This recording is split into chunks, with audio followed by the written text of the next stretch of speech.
మరో media welcomes political analyst KS Prasad. నమస్తే sir. నమస్తే అండి. కోడికత్తి సీను జైల్లో మగ్గిపోతూ ఉన్నాడు, బెయిల్ రావలేదని చెప్పి చాలా ఇదిగైపోతున్నారు. ఏంది సార్ అసలు సంగతి ఏం చెప్తారు? నిజంగా మగ్గిపోతున్నాడు సార్. చాలా బాధాకరమైన నిజంగా.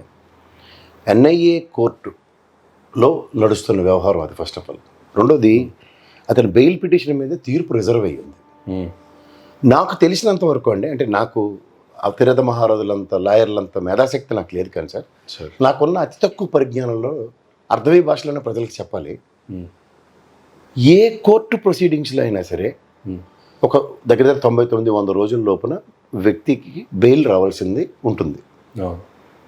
ఈ సంబంధించిన అంశంలో in the process of getting a bail, ఇక్కడ ఛార్జ్ షీట్ ఫెయిల్ అయ్యి వాదోపవాదనలు అన్నవి మొదలయ్యేదాకా నాకు తెలిసి కంప్లైనీస్ని లేదంటే వీళ్ళని అక్కడికి తీసుకొచ్చి నిలబెట్టి ఉదంతాలు ఉండవు.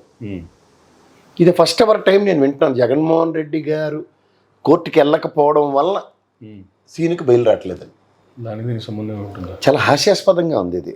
ఎంత హాస్యాస్పదంగా ఉందంటే, ఈ గౌరవ న్యాయస్థానాల్లో ఉన్న న్యాయవాదులు కూడా ఆ విధంగా మాట్లాడుతుంటే నాకు చాలా ఆశ్చర్యానికి గురి చేస్తుంది సార్. ఇప్పుడు నిన్న వరలరామయ్య గారు వాళ్ళ ఫ్యామిలీని తీసుకెళ్లి గవర్నర్ దగ్గర అన్న దగ్గర ఇట్ ఈస్ ఆల్ ఒక ప్రొసీడింగ్లో ఆయనకు బెయిలు లేదంటే దాని నుంచి జగన్మోహన్ రెడ్డి గారు కేసు విత్డ్రా చేసుకున్నారు అనుకోండి, అదేదో చిన్నపిల్లడ పని చేసాడు అతను అన్నది విరమించుకున్నప్పుడు హీ మే గెట్. బట్ ఈయన్ని మెర్సీ మీద ఆధారపడిన విషయానికి కోర్టులు బెయిల్ తీర్పు రిజర్వ్ చేసిన తర్వాత కూడా జగన్మోహన్ రెడ్డి గారి వల్ల అతనికి బెయిల్ రావట్లేదు అన్నది చాలా ఆశ్చర్యానికి గురి చేస్తుంది.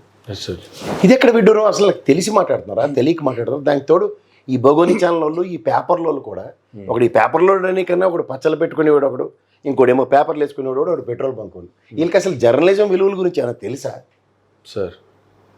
నా స్థాయి కూడా కాదు అసలు మాట్లాడడానికి. కానీ ఇది ఇంత హాస్యాస్పదంగా everyday they are bombarding as if. ఇప్పుడు కోడికత్తి కేసులో సీనుకు బెయిల్ రావడానికి Jaganmohan Reddy what way is connected చెప్పండి? రిజర్వ్లో ఉన్నటువంటి తీర్పు చెప్తేనే కదా అవుతుంది. గౌరవ న్యాయస్థానాలు ఏ ప్రాతిపదిక మీద వాళ్ళకి బెయిల్ ఇవ్వట్లేదో, ఆయనకి తీర్పును ఎందుకు రిజర్వ్ చేశారో న్యాయస్థానంతో వీళ్ళ ఆర్గ్యుమెంట్స్తో వాళ్ళు కన్విన్స్ చేయాలి. అవును, అతని వల్ల బయటకు వస్తే డ్యామేజ్ ఉండదనో ఉంటుందనో ఇవన్నీ చెప్పుకోగలిగితే కన్విన్స్ అవుతుంది. ఆ రోజు అపోజిషన్ స్థాయి కలిగిన ఒక లీడర్ మీద హైలీ సెక్యూర్డ్ జోన్లో దానికి కాన్సిక్వెన్సెస్ ఎంత దీనిగా ఉంటాయండి. ఇప్పుడు ఫస్ట్ ఆఫ్ ఆల్ అతను ఒక కత్తిలాంటి ఆయుధాన్ని లోపలికి తీసుకెళ్ళగలిగాడు. అది కోడి కత్తి అని అంటున్నారు కదా, that is a weapon, nothing but. కోళ్ళు ఒకటిదాన్ని ఒకటి చంపుకోవడానికి ఆ కోడి పందాల్లో వాడే వెపనే కింద దాన్ని పరిగణలో చేయాలి కదా. అది ఎవరి పరిధిలో ఉంటుంది? సిఎఫ్ పరిధిలో ఉంటుంది ఎయిర్పోర్ట్లు. సిఎఫ్ సెక్యూరిటీ ల్యాప్సెస్ని వాళ్ళు ఏ విధంగా వాళ్ళ క్రానికల్ ఆర్డర్లో is there any conspiracy behind అన్న కోణంలోనే కదా ఆలోచిస్తున్నారు వాళ్ళు. అంతే కదా. ఎవరిసిన వాళ్ళందరికీ క్లీన్ చీట్లు ఇచ్చారు కదా, ఎవరెవరికి సంబంధం లేదో వాళ్ళకి సంబంధం లేని వాళ్ళని చెప్పి this person only been identified as if అన్న దగ్గర ఇంకా నడుస్తుంది. ఇప్పుడు ఎన్ఐఏలో రాత్రి ఇప్పుడు ఉదాహరణకి ఆ కసబగాడిని ఉరి తీయడానికి ఎన్నాళ్ళు పట్టింది? కసబగాడిని ఉరి తీయడానికి ఎందుకు అన్నాళ్ళు పట్టింది? సినిమాలు కూడా తీసేశారు కదా, ఆడికి అంతంత బిర్యానీలు పెట్టి ఇంతంత మేపి వాడిని ఎందుకు చేశారని. There is a process, there is a procedure. ఇది ఎక్కడ విడ్డూరం? ప్రతి దానికి తీసుకెళ్ళి అలా ఎమ్మెల్సీ బాబు హత్యకు ముడిపెట్టి మాట్లాడుతుంటే ఒక్కటి మాత్రం నేను చెప్పగలను, గౌరవ న్యాయస్థానాలు ద వే దే కన్విన్స్ అన్న దగ్గర నా పరిధిలోనూ మీ పరిధిలో ఎవరి పరిధిలో లేదు. అంతే కదా. దాన్ని కూడా మీరు ప్రతి దాన్ని రాజకీయమే. ఆ రోజు మీకు చేతనైంది కదా వాడిని అక్కడికే సత్యశీలుడు అని చెప్పి బయట వేసి వచ్చు కదా, మీ గవర్నమెంట్లోనే కదా. నేను చెప్తుంది అదేనండి, తన దాకా వస్తే ధర్మాన్ని ఎలా కావాలంటే అలా మలుచుకునే విధానానికి తెరలేపబడి ఈ మాధ్యమాల సాయం త్రూగా ఈ అపోజిషన్ పార్టీలు చేస్తున్న రాజకీయాలకి ఎప్పటికి చర్మాంకం పడుతుందో నాకు అర్థం కావట్లేదు. పత్రికా స్వేచ్ఛ దుర్వినియోగపరచబడుతుంది ఇక్కడ. పత్రికా స్వేచ్ఛ నిర్మోహమాటంగా చెప్పచ్చు దుర్వినియోగపడుతుందని. ఎందుకంటే they have taken things as granted. Okay, అత్యున్నత విలువలు కలిగిన న్యాయస్థానాల మీద కూడా ఏది పడితే అది ఆపాదించి మాట్లాడుతుంటే ఏమని చెప్పాలా? నిజంగా ఈ కోడికత్తి కేసులో ఆ సీను అనే వ్యక్తికి ఎన్నాళ్ళు బెయిల్ రాకపోవడం నిజంగా బాధాకరమైన విషయం. బట్ అది మన చేతిలోనా, మన పర్వ్యూలో ఉందా? అంతే కదా. ఇప్పుడు ముఖ్యమంత్రి గారు ఏ ప్రాతిపదిక మీద ఈ రోజు కోర్టుకి వెళ్ళాలండి? నిజంగా ఆయన సెల్ఫ్ మేడ్ డెసిషన్ తీసుకున్నాడు. యాస్ నేను వెళ్ళిపోతా కోర్టుకి, సీన్ లాంటి అన్యాయం జరుగుతుంది. న్యాయస్థానంలో అది నెంబరే కాకుండా ఇవాళ నెంబర్ అయ్యండి నేను మాట్లాడేస్తాను ఆయనకి బెయిల్ ఇచ్చిండి అని ముఖ్యమంత్రి వెళ్ళి ఎక్కడైనా రిక్వెస్ట్ చేస్తాడా? ఎట్లా పోతారు? అది is there any way that at least అవే ఉంటే చెప్పండి. అంతే కదా. కౌంటర్ చేద్దాం మనం. నేను తెలుసో తెలియకో మాట్లాడాను, ఈ క్రానికల్ ఆర్డర్లో ఈ కేసు సంబంధించిన విషయంలో ఎస్ ముఖ్యమంత్రి can personally go in to the respective court. ఈ కెన్ ఆయన వాంగ్మూలం ఆయన ఇవ్వచ్చు, ఇచ్చి సీను మీద ప్లీడ్ చేయొచ్చు, బాబా ఆయన బయటకు వదలండి అని. ఒక మార్గం ఉంటే చెప్పండి. చేయడానికి లేదు కదా ఆల్రెడీ. చెప్పమంటున్నాను కదా, మరి ఇంత అత్యున్నత విలువలు కలిగిన వ్యక్తులే కదా వాళ్ళందరూ, మాట్లాడేస్తున్నారు, రాసేస్తున్నారు. Yes sir.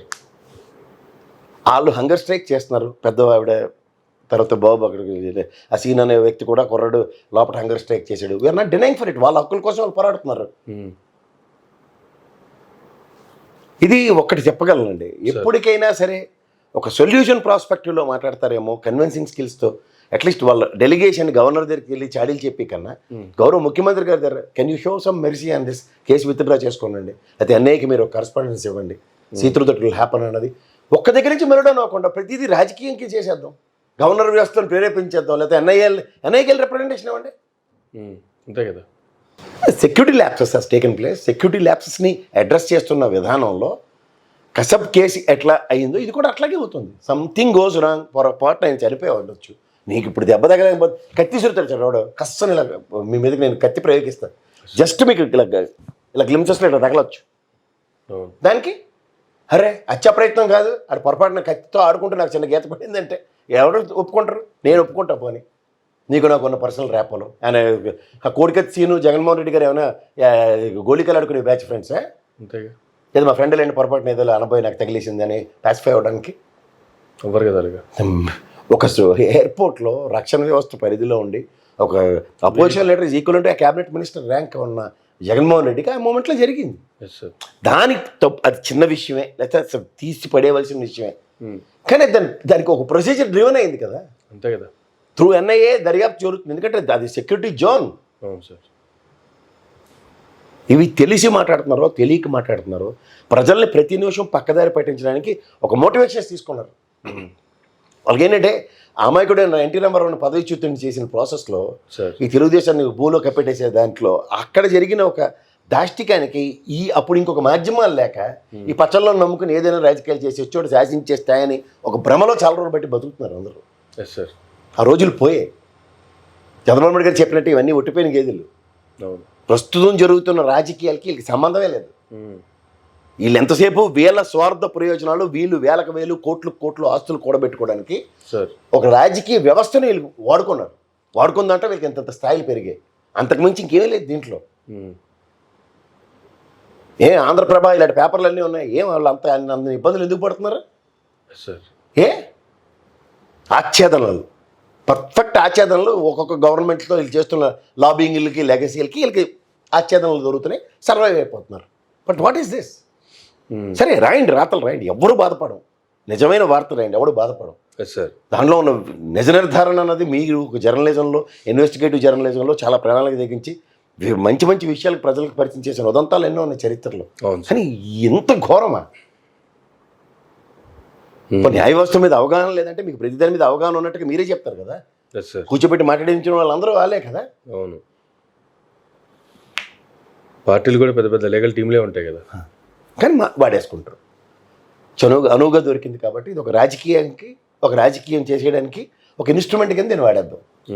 అంతేకాని ఒక గౌరవ న్యాయస్థాన ప్రొసీజర్లు ఏంటి, ఎందుకు రిజర్వ్ చేశారు, ఆ రిజర్వ్ చేసిన తీర్పుని ఏ విధంగా తెచ్చుకోవాలి? Yes sir. ఇది వాళ్ళ విజ్ఞతకే వదిలేదు, అంతకన్నా ఇంకేం లేదు. Thank you sir. Thank you very much అండి.